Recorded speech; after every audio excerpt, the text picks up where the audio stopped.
Nandito po kami ngayon sa rooftop namin. Ayan. Mukha na rin pong disyerto sa taas.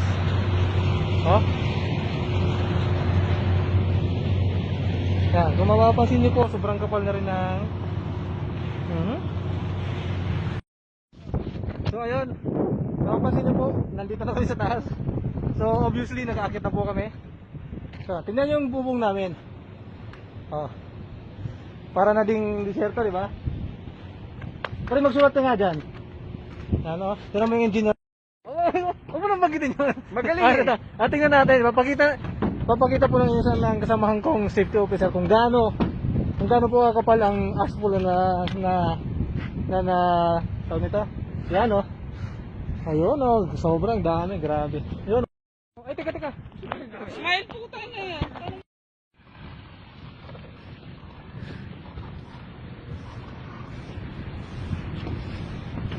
yan. Yan po yung kasama namin si Alien. Isa po siyang bayani. Kailangan po siyang tularan. Itim mo. Ayun. Kung mapapansin niyo yan. Doon naiipon yung asphalt na galing sa daan. Medyo dumidilim po doon. Yan. Actually, ito po yung third vlog ko